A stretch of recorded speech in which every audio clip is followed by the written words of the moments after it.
Residents of Mississauga, my name is Peter Nagallo and I'm the Vice Chair of Policy for the Mississauga Board of Trade. The Mississauga Board of Trade and Rogers TV are pleased to be hosting federal election candidates debates for the various ridings in Mississauga for the benefit of the community. It's important for all of us as community members to be informed as to the issue and to hear firsthand from those who aspire to represent us. But come Election Day on October 19, the responsibility falls on all of us, the citizens of Mississauga, to exercise our right to vote and to choose the candidate and the party whom we feel will best represent the interest of our community.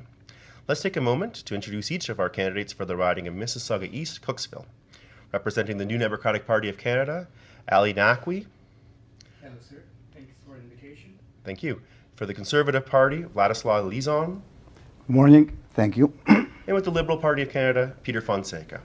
Thank you very much for having me here. So the rules of the debate have been discussed with our candidates and have all been agreed upon. Following the opening remarks, the candidates will field questions from our in-studio panel. It involves myself and, of course, Carol Kataka, the Vice President of Stakeholder Relations and Public Affairs from the United Way of Peel Region. I would now like to introduce our candidate, or to invite our candidates rather, to present their opening remarks, starting with Mr. Naqvi. Hello, friends. My name is Ali Naqvi, and I'm the candidate for the New Democratic Party of Canada in your riding. I am not a career politician. I am, just like you, an ordinary citizen. I look after my parents. My wife, Raisa, and I look after my mother-in-law and her mother-in-law. And we have two young school-going children. We face the same difficulties as all people in Mississauga. I have the experience and expertise to represent the people of Mississauga East-Cooksville because this is what I do for a living. Since 2000, I have served hundreds of the residents of Mississauga East-Cooksville in federal issues such as citizenship immigration, employment insurance, Canada Pension Plan, and Veterans Affairs, as well as senior issues.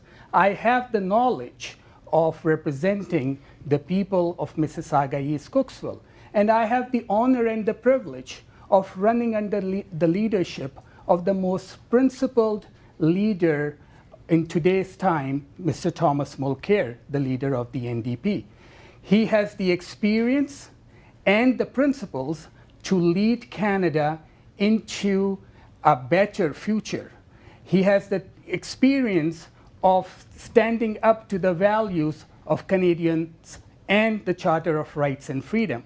He showed his principled leadership when, out of all the three national leaders, he stood up against Bill C-51, presented by the Conservative Party of Canada and supported by the Liberal Party of Canada. As your representative, if elected, I give you my word that I am going to serve you to the best of my abilities and will never abandon you or desert you for my future career options. My name is Ali Naqvi. I'm the NDP candidate. Thank you, Mr. Naqvi. Now we'll go to Mr. Lizon from the Conservative Party. Thank you very much. Good morning.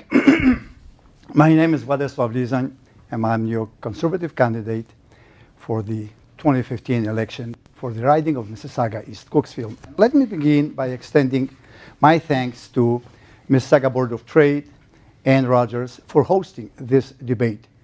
And I would like to add that it's been a tremendous privilege to serve you as a member of Parliament for the past 4 years. And I'm respectfully asking for that privilege once again. And here are some reasons why I think we need to continue the work and continue the path we are taking. We've been guiding Canada safely through the worst global recession since the 1930s and into a recovery. Canada has earned a well-deserved global reputation for sound fiscal policy and economic strength. Canada's Economic Action Plan supported the creation of over 1 million new jobs since the depth of the recession, and our federal tax burden is the lowest in 50 years. We've invested in education, skilled trades, assistance for persons with disabilities, support for seniors and newcomers right here in Mississauga. And as we promised, we delivered a balanced budget. Now it's not the time to change the course.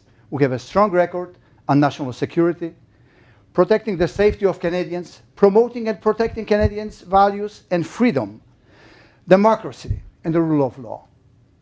We are committed to making our streets and communities safer for our children and grandchildren. We are committed to standing up for the rights of victims. When called upon, the Canadian Armed Forces have played a leading role on the world stage. Under our government, Canada has not and will not stand on the sidelines. We have a strong leader in Stephen Harper. Governing is about strong leadership, about having the experience, courage, and convictions to make decisions in the best interest of all Canadians. And I'll be looking forward to this discussion this morning, and I'll be asking for your vote on October 19th. And we all look forward to the discussion. We'll go to Mr. Fonseca with the Liberal Party of Canada. Thank you. Hi, I'm Peter Fonseca, and I'm the Liberal candidate for Mississauga East-Cooksville. And first off, let me just thank Rogers Cable and the Mississauga Board of Trade for hosting this debate and discussion. Now, we're talking about very important issues to Canadians from coast to coast to coast. But more so, it's really about the issues that are important here to us in Mississauga East and Mississauga locally. You know, and I think, you know, I've always said that all politics is local. And I guess that touches me because myself, my family, my wife Chris, my two boys, twin boys, Alexander and Sebastian, we live, we work, they go to school here in the community.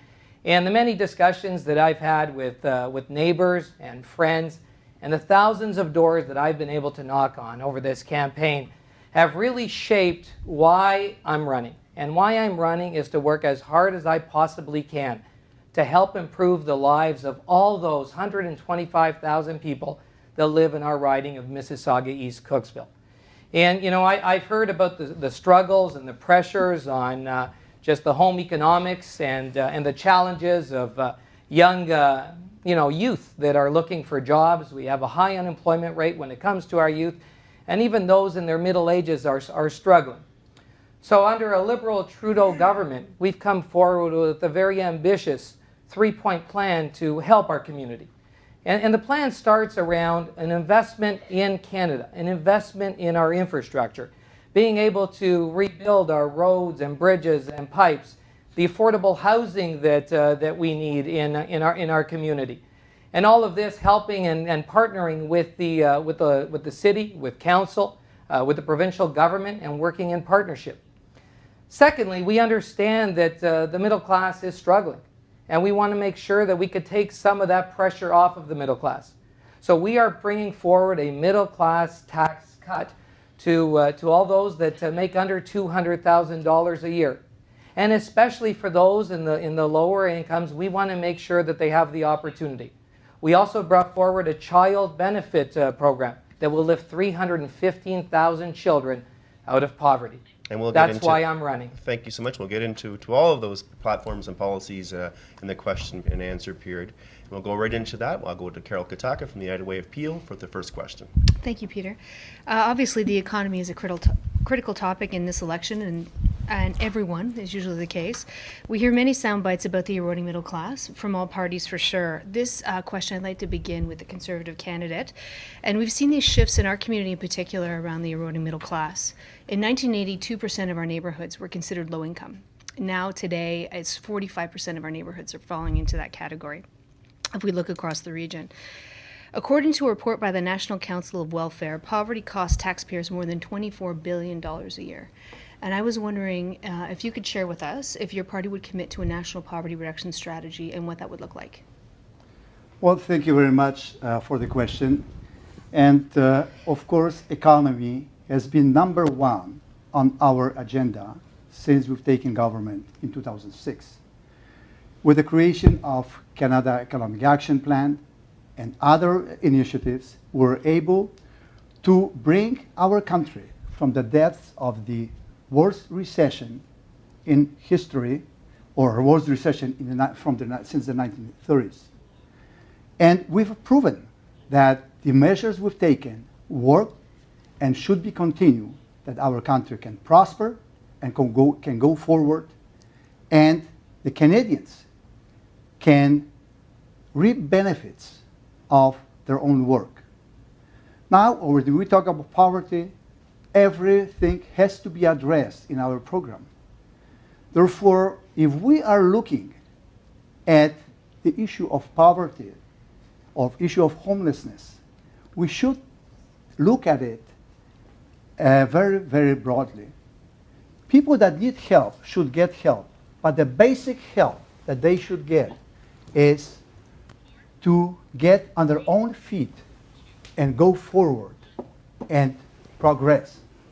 Because if we simply are trying to throw money at people, all we will be creating is dependence. And therefore, yes, programs are important, but real programs to help real people. And thank you. We'll go to Mr. Fonseca from the Liberal Party. Yeah. Well, the Harper Plan has failed, and we've slid into a second recession. Unemployment is higher than ever now in Canada, and we want to make sure that we can bring people out of poverty. And the way to do that is cancel the massive tax breaks that the Conservatives have given to the wealthiest Canadians and ensure that those dollars get spread to those that need it most. Helping 315,000 children get out of poverty, that's being done through our Canada Child Benefit. The Canada Child Benefit will at times more than double what is being offered today by the Conservative government. And that will make a huge difference in our community to addressing poverty. Thank you. Mr. Naqvi from the NDP. Mr. Lizon just mentioned and stated that people stricken with poverty are not real people. I take offense to that.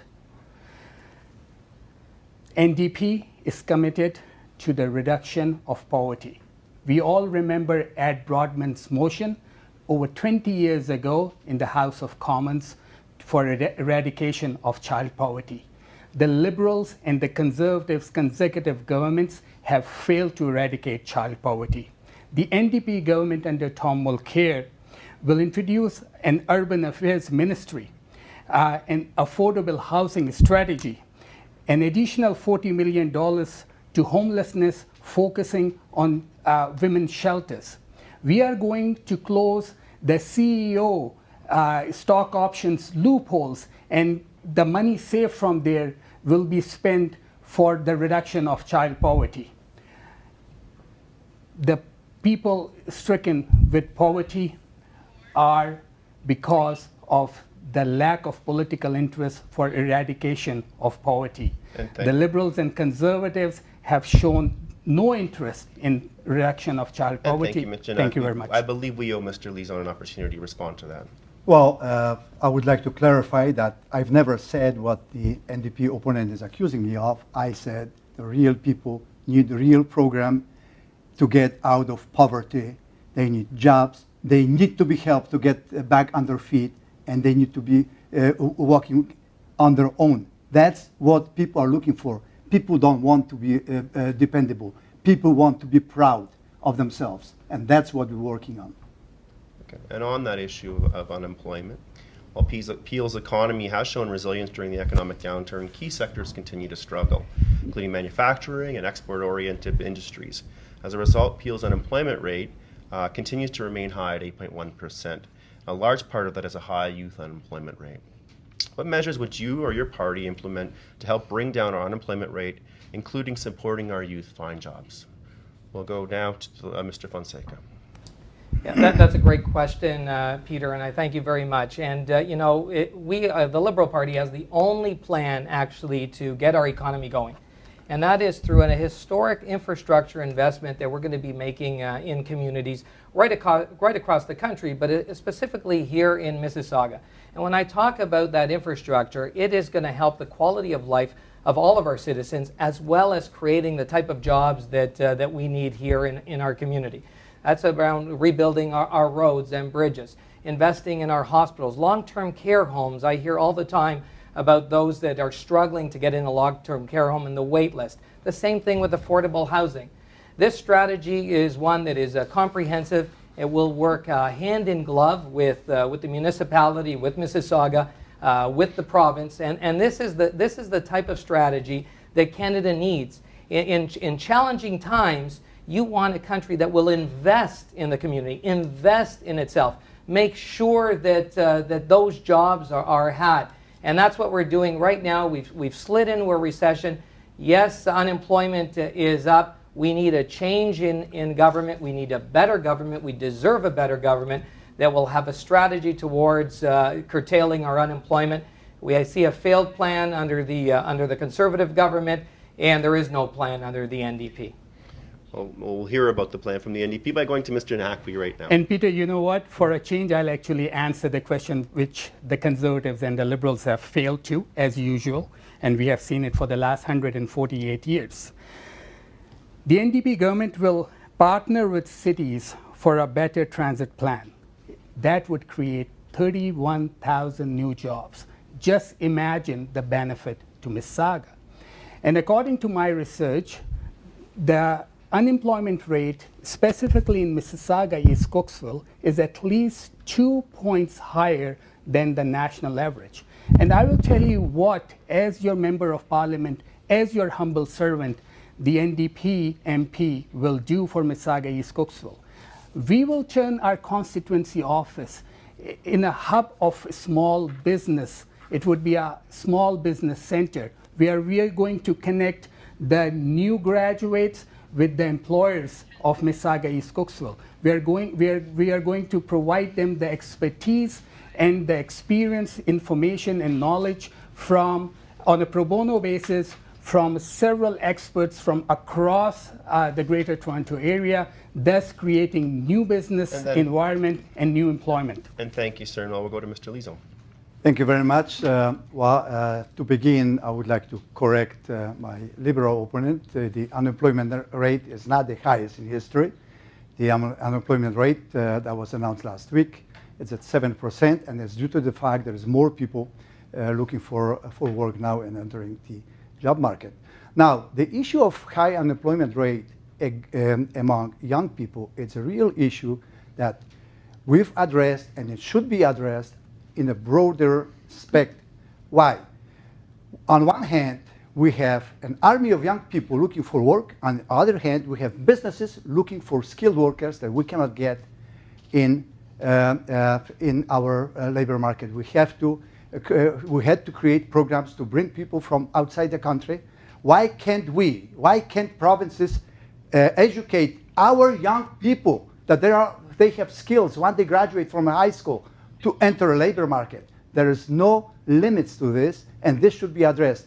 In short term, we've created programs, funded skilled trades, funded programs for young people to learn skills that would make them employable. But looking forward, provinces have to come up to the plate and change the education system that are responsible for that those young people don't face those difficulties. And thank you. We'll go to Mr. Fonseca briefly. Well, it's hard to believe that Mr. Lizon is proud of a program that brought 493,000 temporary foreign workers from around the world to Canada to displace many Canadians in our community and take away their jobs. This is something that I find atrocious. In 2006, we only had 80,000 people in that program. Last year, 493,000. I think this is wrong, and it has taken a lot of jobs, and that has helped create more unemployment in our community. I think it's wrong. Sir, go ahead.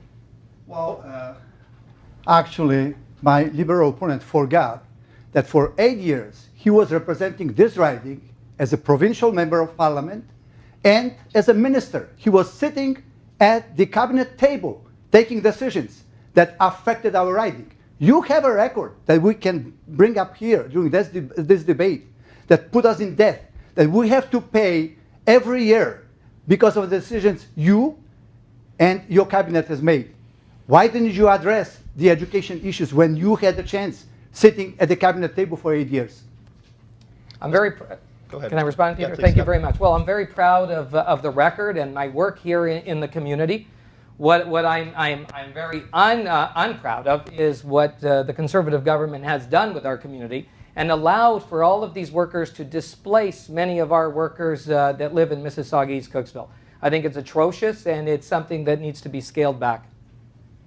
Mr. The Naqvi. temporary foreign worker program was a failure to start with.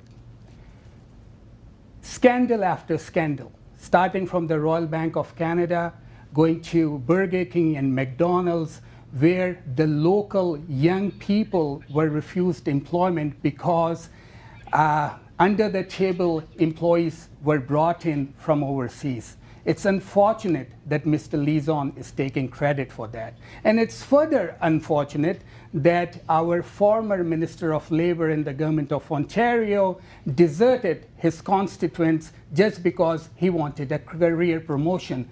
And you know what?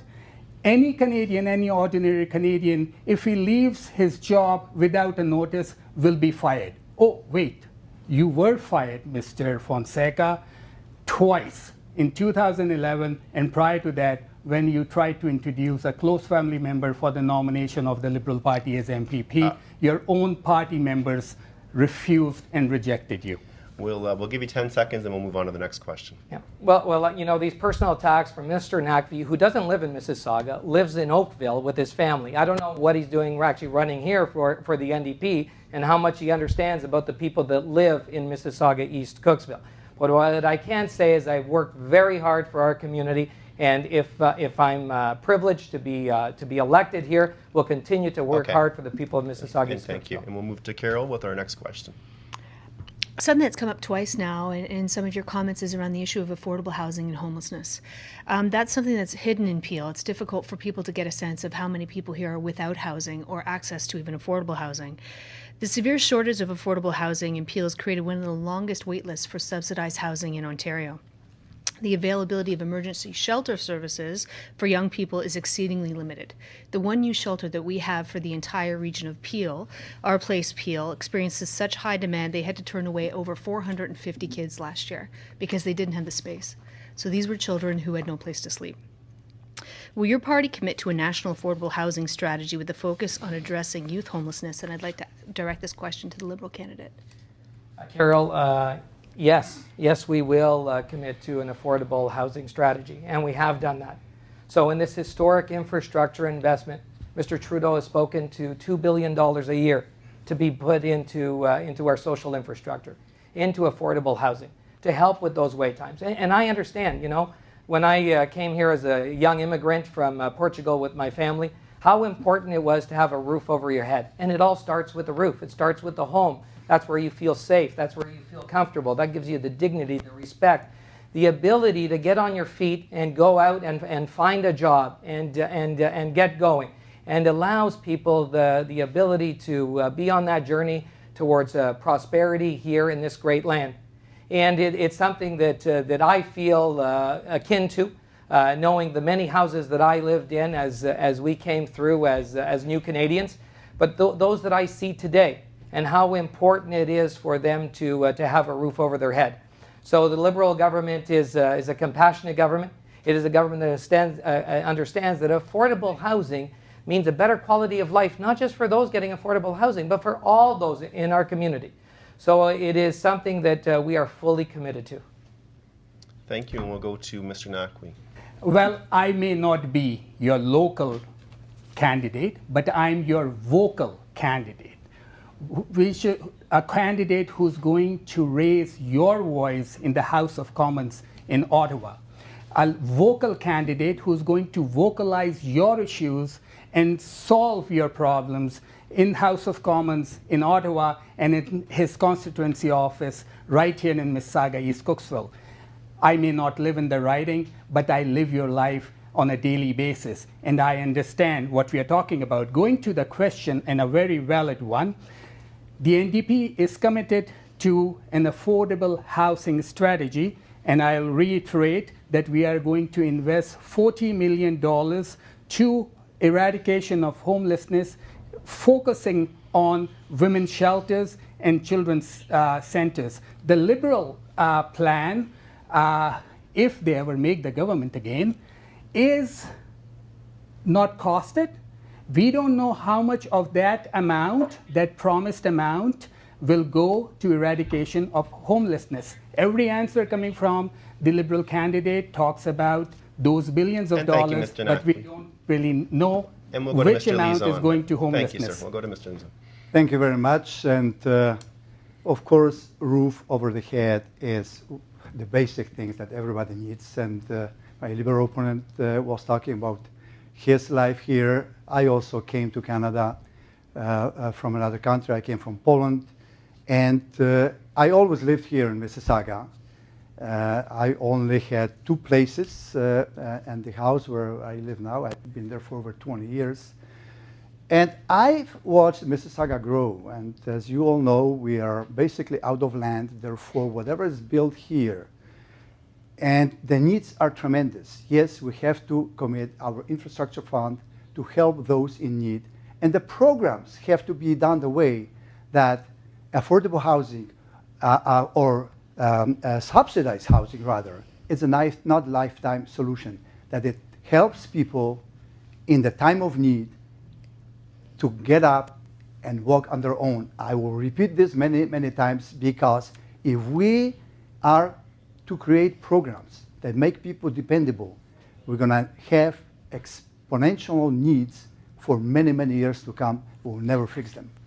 Thank you, Mr. Fonseca. Briefly. Yeah, I was just going to say, Mr. Naqvi talked about costing out our platform. Our platform is fully costed, and we have said that we would run small deficits over the next 3 years and then balance it in our fourth year. What Mr. Naqvi didn't mention is that Mr. Mulcair, his leader, has been asked many times about the costing of their program, and he cannot answer the question. The NDP, the only way they can run their program is to have major cuts to whatever they're promising, or austerity, and that would be going down the path of the Conservatives, which I think has been really a failure for Canada. We'll give him a brief moment to answer that, then we'll move on to the next question. This is coming from Peter Fonseca, the Paul Martin Ignatieff Liberal candidate, the king of austerity, Paul Martin. We will provide an exact accounting of our program as soon as Mr. Stephen Harper, the Prime Minister, does, as soon as Mr. Justin Trudeau does, even before Mr. Trudeau. However, where we're going to fund our undertakings and promises is by cancelling the Liberal-supported tax welfare, tax breaks to huge corporations that have been exporting our employment overseas. By cancelling and by eradicating the stock options of the CEOs that get humongous salaries, both supported by the Liberals and the Conservatives, and using that money to fund eradication of child poverty. So this is where the money will come from. The money will come also from when we will transfer a percentage of the gasoline tax to the municipality. We'll work directly with the municipality for resolving the problems. So we'll move on to my question from myself on employment insurance. The current program design means that Ontario employers and employees subsidize industries and workers in other provinces. Between 2000 and 2011, Ontarians contributed over $20 billion more in to the EI program than they received. Will you or your party commit to fixing the EI program to bring fairness to Ontarians? And I'll start with Mr. Naqvi. Thank you very much. The employment insurance has been, the funds have been depleted since Liberal times. And the policies of the Conservative Party towards employment insurance, especially the closures of EI offices across Canada, have actually multiplied these problems. The NDP is committed to bringing back employment insurance for the betterment of the people and the employers as well. And we are committed to studying this issue at length and identifying the specific problems that are faced by employers and employees, and canceling those problems and resolving those issues. Thank you. Mr. Lizon. Well, thank you very much for that question. And of course, employment insurance is and continues to be there for Canadians who lose their jobs at no fault of their own. And the Liberal or NDP plan for EI is, well, generally speaking, that people should work 45 days a year, and then they can get benefits for the rest of the year. And actually, I would also remind everybody the history that The Liberal government in 1990s wiped out from EI accounts around $60 billion. This is the Liberal record, therefore we should not forget about this. EI is for the workers, it should be for the workers, those that lose their job and they need support, that's what they pay into the fund, and that's the fund should help them to move forward and find job down the road. Okay, I think we'll go to Mr. Fonseca. Well, first off, I reject what Mr. Lizon, the Conservative Party, have done to employment insurance. A Liberal Party believes that employment insurance is that safety net that is necessary for all workers across our land. And what we've done with our package, our platform that we presented when it comes to employment insurance, is providing the more flexibility that we've heard from workers when, one, parental leave. So now on parental leave, when you would be receiving EI, we're gonna allow parents to decide over an 18-month period when they want to take that employment insurance that they're guaranteed. The other is to be able to provide the flexibility in employment insurance for our workers. You know, today across our land, many workers are being denied their employment insurance by this Conservative government. They're being forced to move far away from where they live, from the communities that they're in. As soon as they can't find a job within a certain amount of time, a certain amount of months, the Conservative government has said, listen, we don't care if you've got to go to another community 100 kilometers away, but that's what you have to do if you want to receive your employment insurance. We think that's wrong. I think my question got a bit lost in the translation, so I'll reiterate. Do you, briefly, do you think that Ontario workers and employers are being treated fairly when compared to other regions of this countries by this program? Quickly, Mr. Naqvi. Under the current environment where manufacturing industry has all but died, I believe the Ontario contributors to EI are not being treated fairly. Thank you, Mr. Lizon. Well, I have slightly different opinion. It's a national program. We are a federation. Therefore, contributions are based on payroll tax. That's even across the country. And I think the statement of Ontario being treated unfairly under the program are false. Mr. Fonseca. Well, I believe the formula, the way it is working today, and the way that they look at the workers here in Mississauga or the greater Toronto area and the diversity that we have, and the lack of support when it comes to employment insurance for many workers who are denied, I think is completely wrong, and it needs to be overhauled. Thank you. And we'll go to Carol now for our next question. I'm going to shift the conversation a little bit to overall well-being of Canadians in general. Mental illness is the second leading cause of disability and premature death among Canadians. 1 in 5 Canadians will experience mental illness in their lifetime. 70% of that will occur in childhood and adolescence. Our community has very little access to mental health services. Our growing population has long exceeded the system's capacity to support the people who live here. Wait lists are long. A mental illness impacts a person's ability to earn, to support a family, to engage at all. Can you walk us through your party's commitment to champion a national mental health strategy that both increases access to services, nationally but locally in particular, and as well as reduce stigma? And I'd like to begin with the NDP candidate.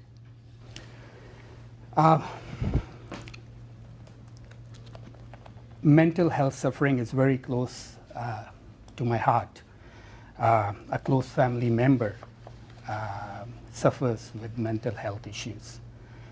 And I completely concur with Carol in regards to the treatment required, in regards to the access of treatment, in regards to the housing requirements. We in the Peel region are falling much behind. What we need to do is we need to provide additional funding, specifically targeting the mental health issues, have special access to mental health patients in designated hospitals, introduce new funding for designated hospitals for mental health issues, and especially housing and caretaking provisions for the mental health patients. I will advocate for the patients of mental health because for me it's personal, and also I have undertaken to advocate for a national disability and disabled strategy with my good friend Rabia Qadr, who is a disability activist. Thank you so much. And Mr. Lizon, we'll go to you. Well, thank you very much. I am very passionate about health in general and mental health especially. I had the privilege of being a member of the Standing Committee on Health for most of my term in Parliament. And mental health was one of the issues that committee has studied. And also, I don't think any of us hasn't seen someone with mental health issues, whether among our family members or friends.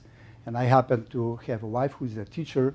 She's been a teacher, special ed teacher for over 20 years for Toronto District School Board. I've been to her classroom. Both physical and mental disabilities that those young people face are really heartbreaking. And there are many angles. I don't think we have enough time to really address. I would really like to have a very long and for some discussion on the issue because it includes research, and we have committed funding for research. Mental health or mental illnesses have not been researched enough, and that's one of the approach that we have to take. Also helping those that suffer, helping those that look after them. It's a really huge issue, and it needs our attention. And thank you. We'll go to Mr. Fonseca. Yeah, the stigma around mental health is a barrier that we all have to work through. We have to break through. I think we all know, and this is not a partisan thing. It's not liberal or conservative or NDP. We all understand that we have family members, we have friends, we have people that we know in the community that are suffering with mental health. I had the opportunity to be door knocking a couple of weeks ago. Met a gentleman who works for one of the largest corporations here in Mississauga, and he was sitting in front of his house, and he had his head down. He was there with his child. I said, "Hey, how you doing, etc." And he said, "You know what? I'm suffering. I'm suffering." And he came out and told me he was suffering with mental health issues. But he was he was talking about that he was so lucky that he had benefits through his company to be able to deal with what he was going through, and that's where it does come down to politics, is around having the dollars and having the resources. And I know the Conservative government, with some of the austerity and cuts, want to cut about $36 billion out of our healthcare system and the transfer payments. And I think that's wrong, and it is going to hurt patients with mental health. And we need to help them. Thank you, Mr. Fonseca. Mr. Lizon, I'll give you an opportunity to weigh back on that. Well, I would like to address the last comment of my Liberal opponent that our government has slashed healthcare transfer, what is completely untrue. The Ontario will receive almost $20 billion in federal transfer this year. That's an increase of $9.4 billion. The only time I remember where the health care transfers were slashed were in 1990s by the very liberal government that was in power at that time. And I remember hospitals had to close, hospitals had to lay off nurses and doctors. Doctors had to work part-time because there was no fund in it. That was the liberal government. I think you should check the records. Mr. Naqvi, quickly, because we're running out of time. And we should not forget that the Liberal Party has been voting with the Conservatives on all budgets since 2006. Okay, and Mr. Fonseca, quickly, if you choose. Yeah, just that's not true, Mr. Lizon. We have always been committed to a universal healthcare system and to funding our healthcare. What I'm saying is the Conservative government is not giving Ontario and Mississauga its fair share of the funds that it should be receiving. Okay, we'll move on to a question about the general economic climate. Whether we're in a technical recession or not, there is a general sense that the economy has shifted. We have low oil prices hurting the West, incredible volatility in the equity markets, And really, the low Canadian dollar hasn't sparked the renaissance of manufacturers here in Ontario that some would had hoped. Government has some levers that they can use to encourage investment and create a more favorable business climate. Well, how would your party do that? Excuse me, Mr. Lizon. Well, thank you very much. Conservative Party and Conservative government has a proven record since 2006 of addressing those issues. We've lowered taxes for everybody, for all Canadians, and especially for businesses. We created the right climate for businesses to grow in this country, from province to province to province. And the Liberal or NDP high tax plan, it's gonna kill jobs, it's gonna chase businesses away. We have this province of Ontario that's been doing this for some time. Now we have in this province many businesses are left. The highest hydro rates in North America, the highest cost payroll taxes. If EI, it's a federal program, but the WSIB, the highest rates in Canada. Therefore, this all adds to the climate in this province where we live. But through low taxes and investment, we will create jobs. It's been proven over the past 8 or 9 years that this is working, and that's what should be continued. People should not be punished for their success, and that's what both parties want to do. And we'll hear from both parties. Mr. Fonseca. Thank you. The Harper Conservative government have led us into a second recession. They've had 8 straight deficits, $150 billion in debt that they've racked up. It's been a failed plan. We need a new plan. We need a plan for job growth. And that's why a Trudeau Liberal government will invest $125 billion in our communities, in infrastructure, create jobs, and lower taxes for the middle class. Not give away tax breaks to the wealthiest Canadians like the Conservatives that Mr. Harper has done for the last decade. That is the plan. And in that plan, there is a compassionate piece to it, helping families through our Canada Child Benefit, bringing 315,000 children out of poverty. That's what community building is all about. That's what nation building is all about. That's the Liberal plan for a better Canada. Thank you, Mr. Naqvi. I would like to respond to Mr. Lizon's allegation and assertion. Mr. Lizon, jobs are already killed.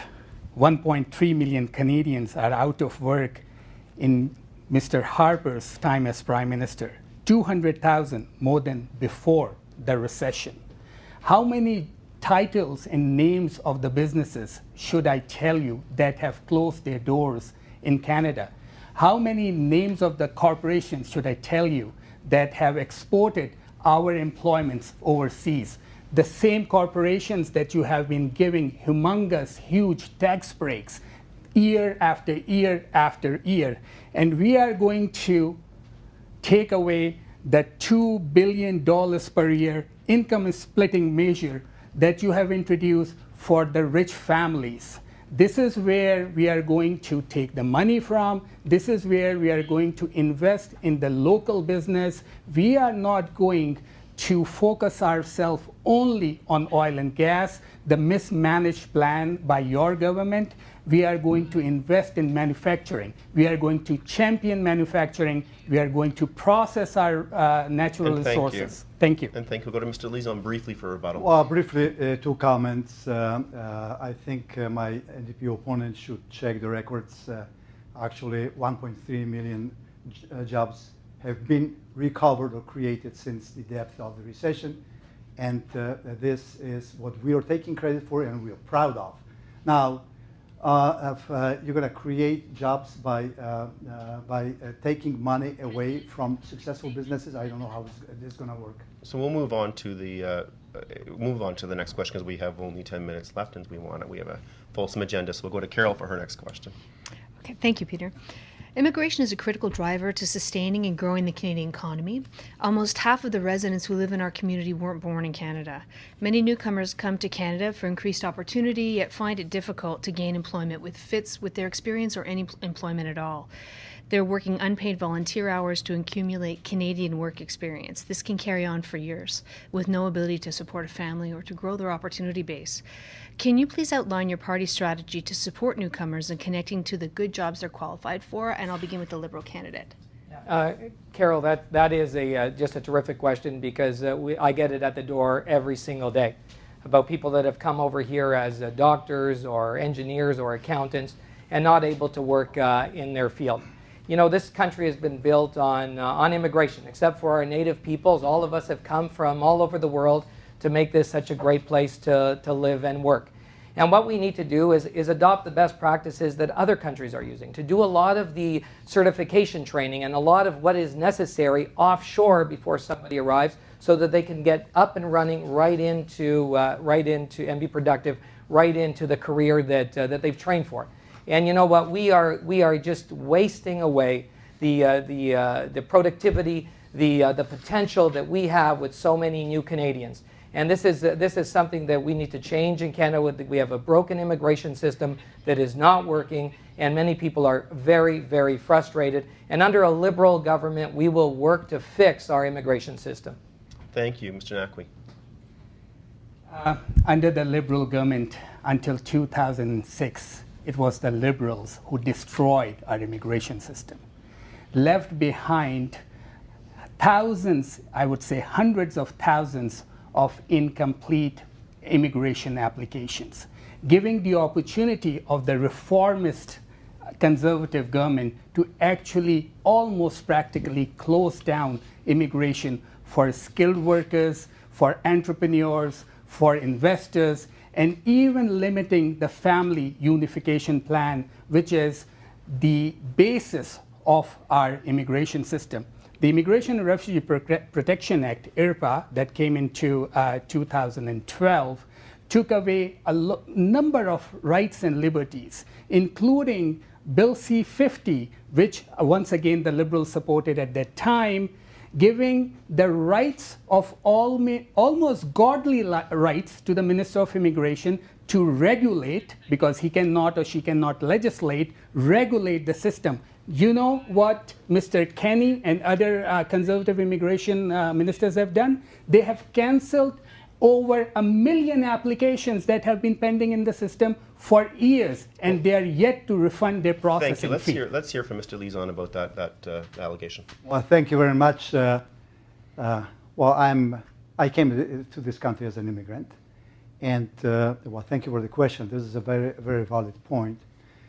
Every newcomer that comes to this country has that initial time where he or she has to look for a job. Some skills are applicable, some are not. But you know what? I have to make that comment to what my Liberal opponent said. You mentioned doctors and other professionals. This is actually provincial regulatory bodies that regulate those professions. And I would ask him what he has done. He was the parliamentary secretary to the Minister of Health. What have you done in your 8 years to address that issue? Nothing. You know what? At least what we did, we opened offices to inform potential immigrants what the process is. We cannot force the regulatory bodies to approve or skills or professions. This is something that belongs to the province, and it's always belonged to the province. But people that come here, they do, if they are willing to work hard, they work hard and they are very successful. And that's true. And thank you, Mr. Fonseca. See, what Mr. Lizon and the Conservative government don't get, it is a partnership. It's a partnership between a federal government, a provincial government, municipal government, and the private sector, all working together.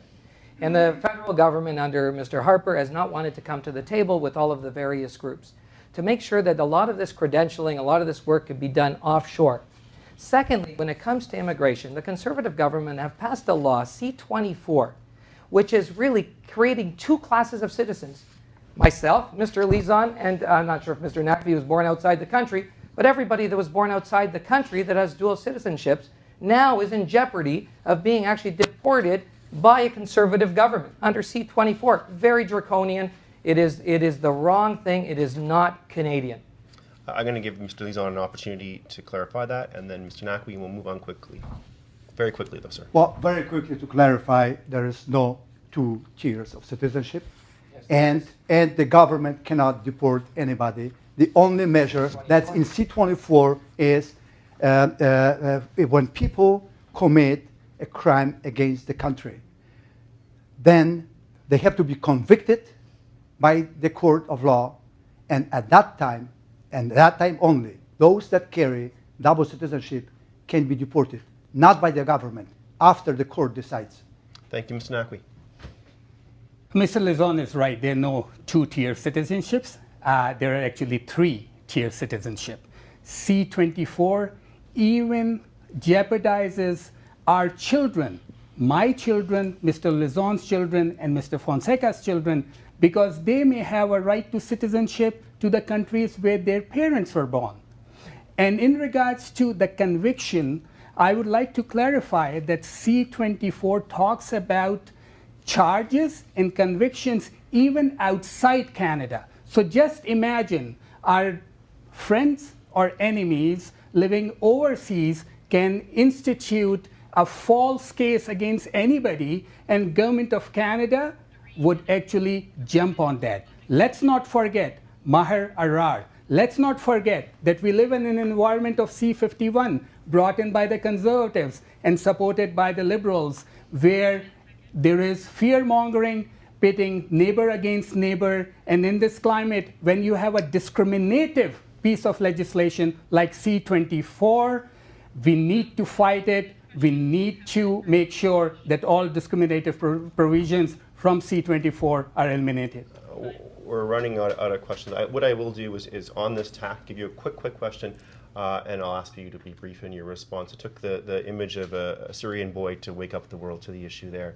Are we doing enough as the Canadian government to help refugees and migrants? And if not, what more should be done? Mr. Fonseca. Quickly, please. You know, I've always known our great land, our great country as a compassionate one that helps people from around the world when they're struggling. And especially when we see the images and we've heard about these refugee stories. We have a lot of people in our community that come from Syria originally. And to see those images of that young boy, well, what a Liberal government is committed to is ensuring that we can bring in 25,000 Syrian refugees, making sure that the process is fixed. Under a Conservative government, they can make all the commitments in the world, but they've brought in less than 1,000 Syrians that are struggling in these camps. Thank you. We'll go to, sorry, I don't mean to cut you off, but we're out of time. Mr. Lizon. Well, thank you very much. It's a huge problem. I don't know whether people realize the magnitude of the situation.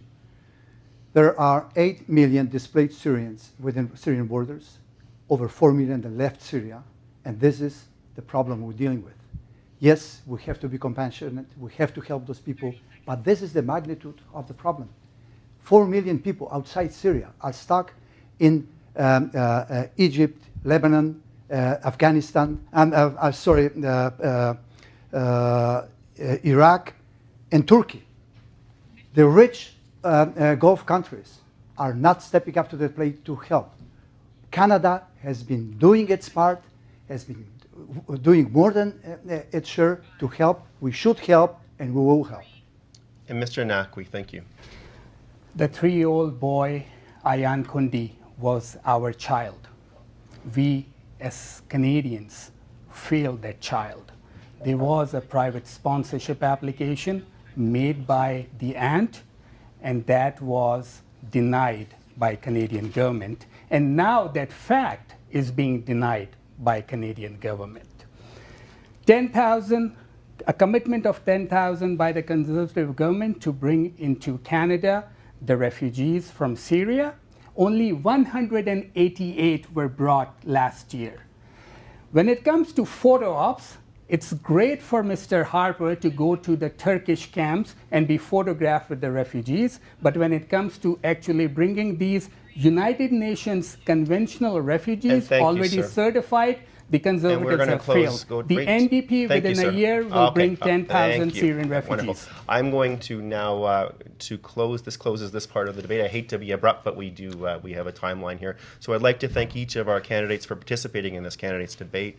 I believe I can speak for all of our viewers when I say that we're more aware of the issues facing our nation, but our candidate, and as well as our candidates' positions. What I will do, though, right now is go to closing remarks in the opposite manner in which we chose the opening one. So, Mr. Fonseca, for 1 minute.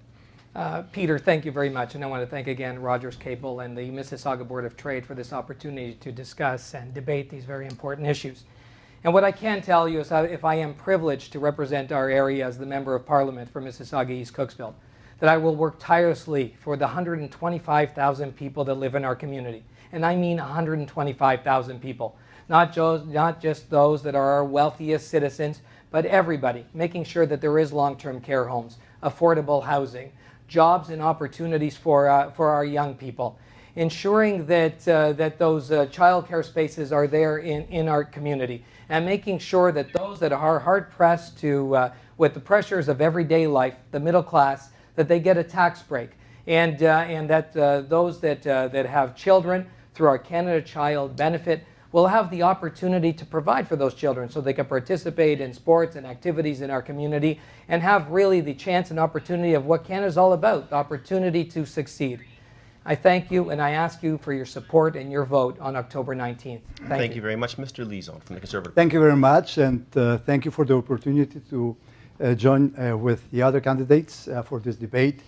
And as your local Conservative candidate, I am indeed proud of our strong record. We have been strong on the economy, national security, safety for all Canadians, and the only party led by someone with experience and courage to make tough decisions. And on a personal note, with a name like Wladyslaw, I'm often asked about my background. I came from Poland, raised my family here, and my business has served in public life. I'm very proud of my heritage, and I am very proud Canadian. Proud of the work I've been privileged to be part of for the past 4 years. And my answer to the question of my name, Wladyslaw Lizon, is simply a Canadian name.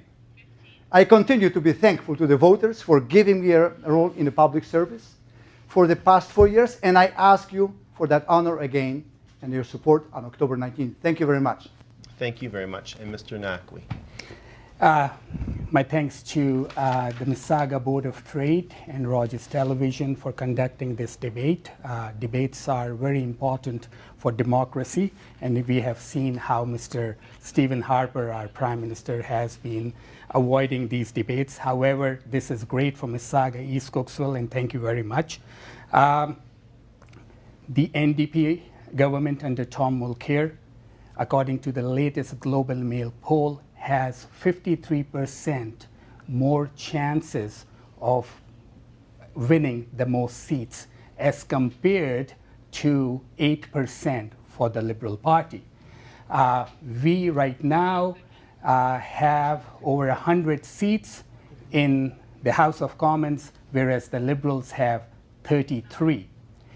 If you have decided to replace Stephen Harper Conservatives, you have only one choice, and that is to vote for the NDP. And that is our time, and that is the time for our debate for Mississauga East-Cooksville.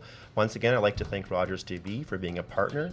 And I'd like to thank Carol Kataka, my co-panelist. Be sure to tune into Rogers TV on election night for complete election night coverage, local up to local results and in-depth analysis. Your local campaign, it all begins at 8:30 p.m. on election night, October 19th on Rogers TV. Most importantly, please make sure you get out to vote.